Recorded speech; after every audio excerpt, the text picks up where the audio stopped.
historian.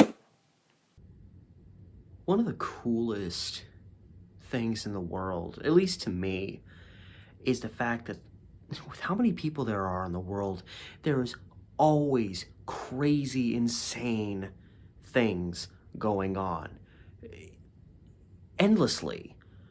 And 99.99999% of them, we as individuals are never going to hear about because there's just so much going on. And the world is so big. So when you put yourself in a position like mine, where I'm a content creator looking for content that fits within the structure of how I do things on this channel, you start searching, various resources. For me, it's usually the old newspaper database. And it's astonishing how quickly you will randomly find the most strangest, ridiculous stories. And again, it's because they're constantly happening all the time. Some of them are going to make it to print. And yeah, this one's really interesting and incredibly mysterious. There's not really a resolution to it. And that's some of the best stuff there is out there. Before I get into that, however, remember that we YouTubers, especially us small ones, we're fighting and we're scrapping to get by. And anything you can do to help my channel grow and blossom, liking the video, sharing, subscribing. I also have a Patreon page. The link to that is in the description below. That's obviously incredibly helpful to me, and I'm always posting new stuff there.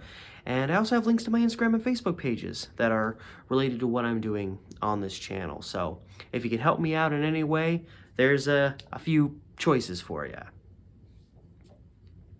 On that note, let's go back a good many years.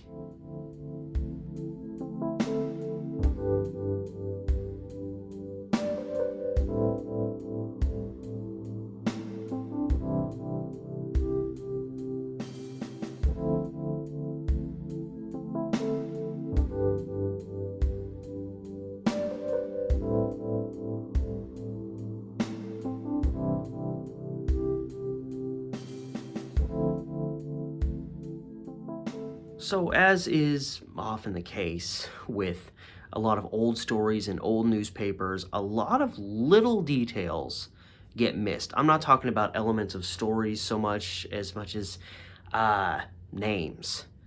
So many stories I've found, the main person that's being discussed, and a lot of people went by their initials back then, J.R. Riley, M.H. McPherson, or something like that. A lot of times they didn't have people go by their full names. And in this story, I only found 2 newspaper articles, and they both had different initials for the guy. One was O.W. for his first and middle name, the other one was O.L. So I guess all I can say is this guy was O. Jacobs was the guy's name. And he was a rancher. Let's just call him Rancher Jacobs. It's 1915, and Rancher Jacobs, is in the vicinity of what is called the Warner Valley.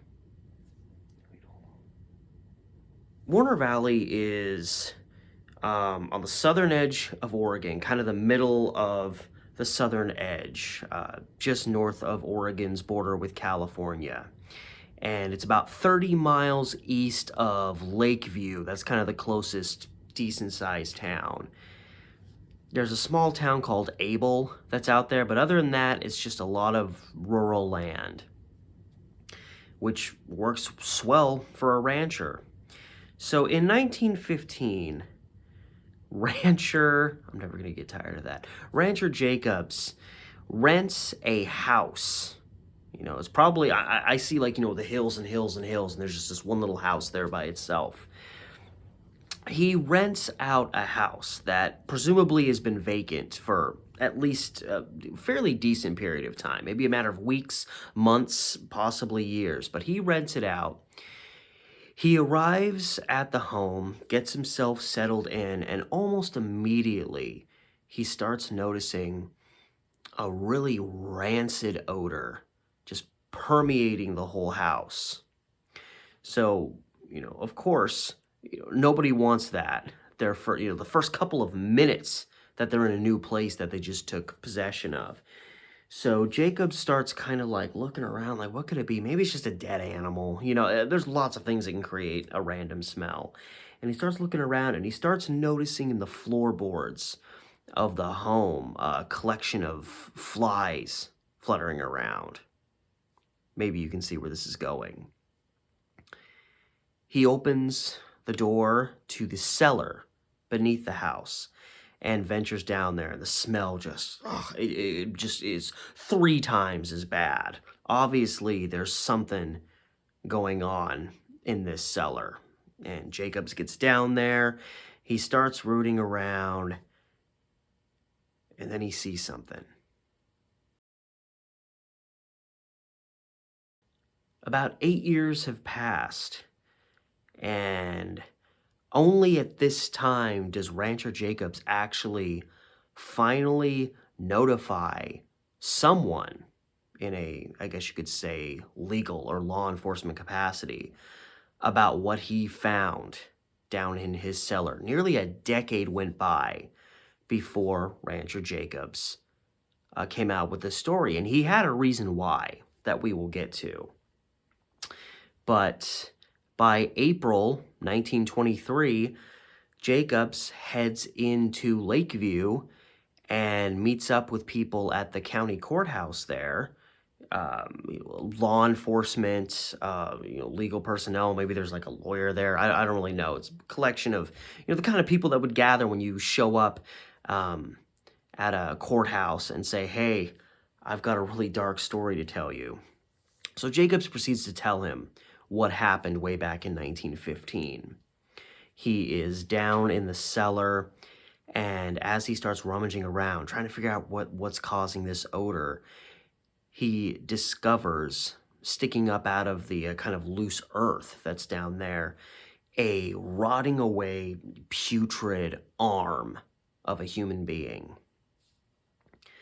So he panics, and he figures if there's an arm, there's got to be more under there.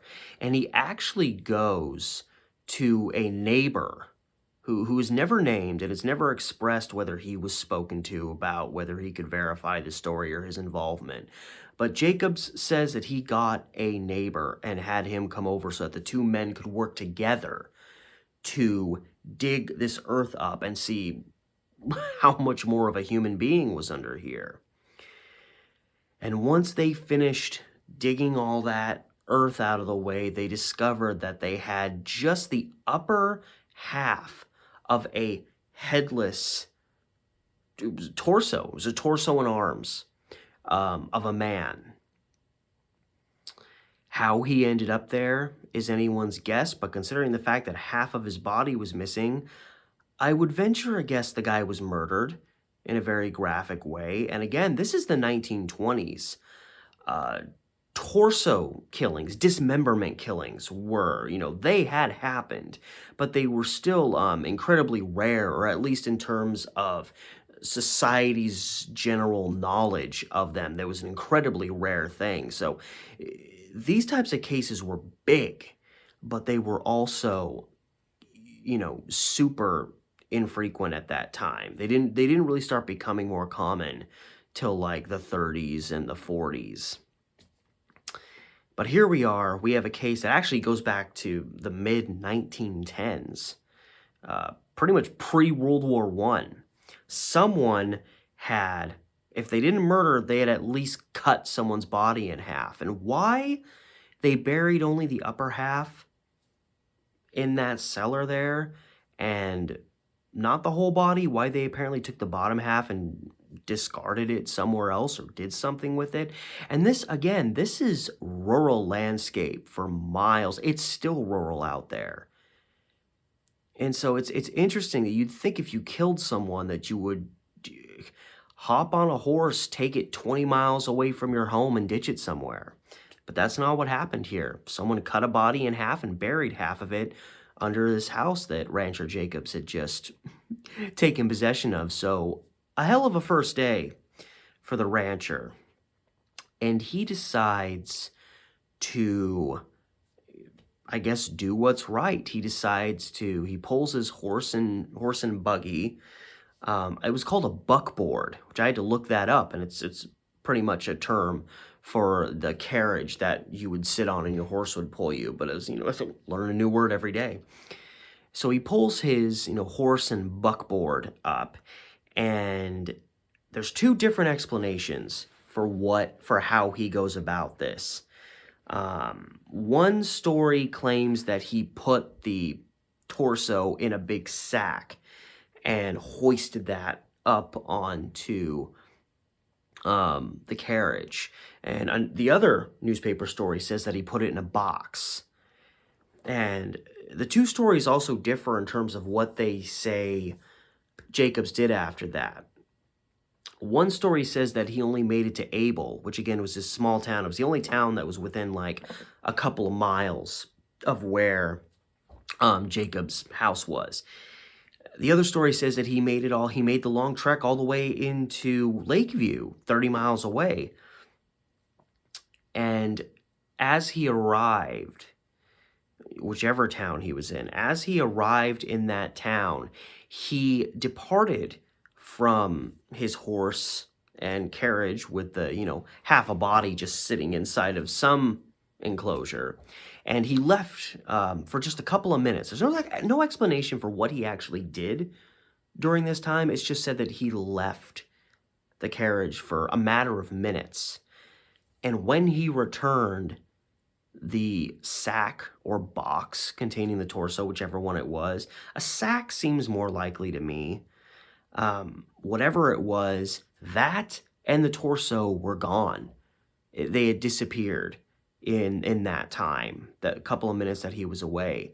And here was Rancher Jacobs' logic, is he hopped on his carriage and went back home, which seems a little bit bizarre. But when, here we are 8 years later, when they asked him, why didn't you still report it? And he said, well, I only had half a piece of evidence pretty much to begin with, half of a body. And when it disappeared, I had no evidence of anything. So his attitude was, I came there to report something, and with that piece taken away, there was nothing to report. So he didn't report it. And he just went back home and apparently just let this kind of stew around in his mind for 8 years before he finally was like, I got to come forward and tell somebody about this. And this was his crazy story about discovering half of a human body in the cellar of this rural Southern Oregon home that he had just rented. Now, on its face, you can say, well, this guy, whether he's telling the truth or not, he has no evidence to validate his story. How do we believe something so crazy? Like nowadays, with all the insanity that goes on and all the different maniacal ways that people could think of to kill each other, we can conceive of somebody coming forward and telling a story like this. And even if there's no evidence, we might be somewhat inclined to believe them at least. But back then, when brutal murders like this were so rare, it was hard enough to just believe it even with the evidence. But without it, it was substantially more difficult for people during that time period to believe a crazy, wild story like this. But there was potentially some substance. There were two stories that had been circulating around right around 1915 when Jacobs made this discovery. One story had definitive proof. It is known that the circumstances surrounding this individual happened. Another one seems to be a lot less substantiated, more of kind of maybe an urban legend, maybe the source of random stories circulating through the valley there, which doesn't mean that it couldn't be true. It's just that it doesn't have the substance that the other one does. Now, the story that does have substance, someone that we know was in Warner Valley right around that time, and he's a guy referenced in the newspaper simply as Thompson. They only had the guy's last name. This guy passed through Warner Valley in the time before Rancher Jacobs made his discovery, and he just vanished and was never seen again. He also was reportedly carrying some $5,000 in cash on his person, so that's all the motive someone might need. $5,000 in the early 1910s, that is a lot of cash. And simple fact of the matter is that Thompson disappeared, and with that, his cash. So could have been the upper half of Thompson's torso that was left in this, rural home that had been vacant for a while? It's possible. Again, without the body, we don't know. But there was another story, and this was one that in 1923, Rancher Jacobs more brought out, in that this is more what he thought might have been, it would have at least been a connection to his story, or at least a logical inference that the two would be connected. Again, he finds the upper half of a body. He stated that, again, shortly before he made his discovery in 1915, there was a story that had been going around the area that there was a traveling hide buyer, a guy that would buy like animal hides and stuff, and I don't know, sell them on a markup, whatever he wanted to do with them. And he visited the home of someone kind of in the Warner Valley region, probably not too far from where Jacobs' home was. And he met up with someone there who was interested in selling some hides. And this individual was interested in selling practically all of their hides except for one, which they had rolled up. That one he was dead set on not selling.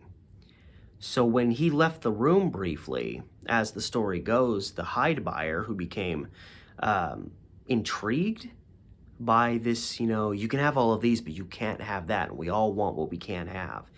The hide buyer crept up to the rolled up hide and opened it up a little bit and said that he saw bones from the lower half of a man's body wrapped up in there. And of course, he freaked and panicked and fled the house in horror.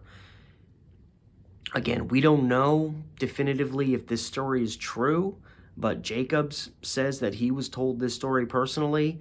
And is it possible that that was the lower half of the body whose upper half he found in his home? Again, maybe, but it's pretty hard to say.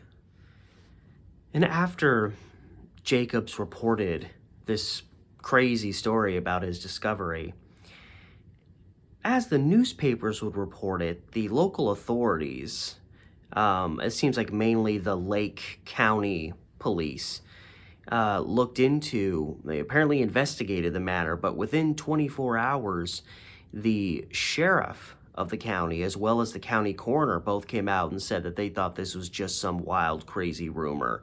There was no substance to it, but they took the fact that there was no substance to it and immediately reached the conclusion that it was just not real. It was just a rumor.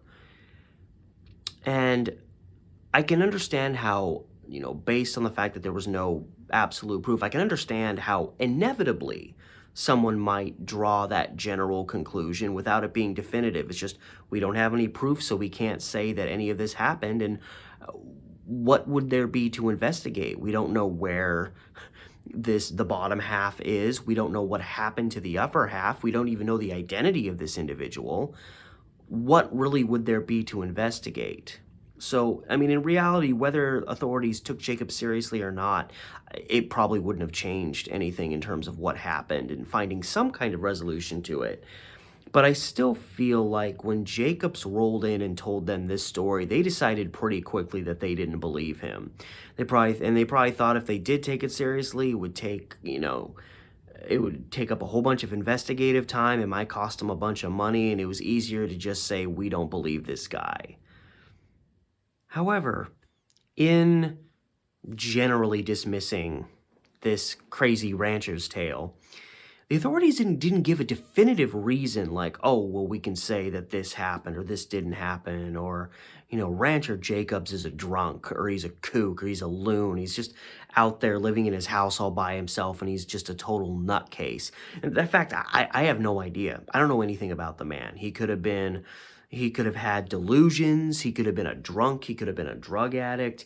He could have, had a history of mental illness in his family. He could have had any number of things that would have driven him to just make up a wild story like this. It's pretty intricate, and it's pretty Interesting. And again, torso murders like that were so rare back then. It seems like a little bit of a stretch that he would come up with that, but hey, maybe that's where his mind went. But the fact of the matter is, in these articles that I found, which were the only information I could find about this guy, I only found 2 articles about O. Jacobs, and they were both in relation to this story, and they don't say anything about who he was as a person, or if he had, a history of wild claims, or, if he was that, Boo Radley of the Valley, that guy that everyone just thought was weird and nutty and just avoided altogether.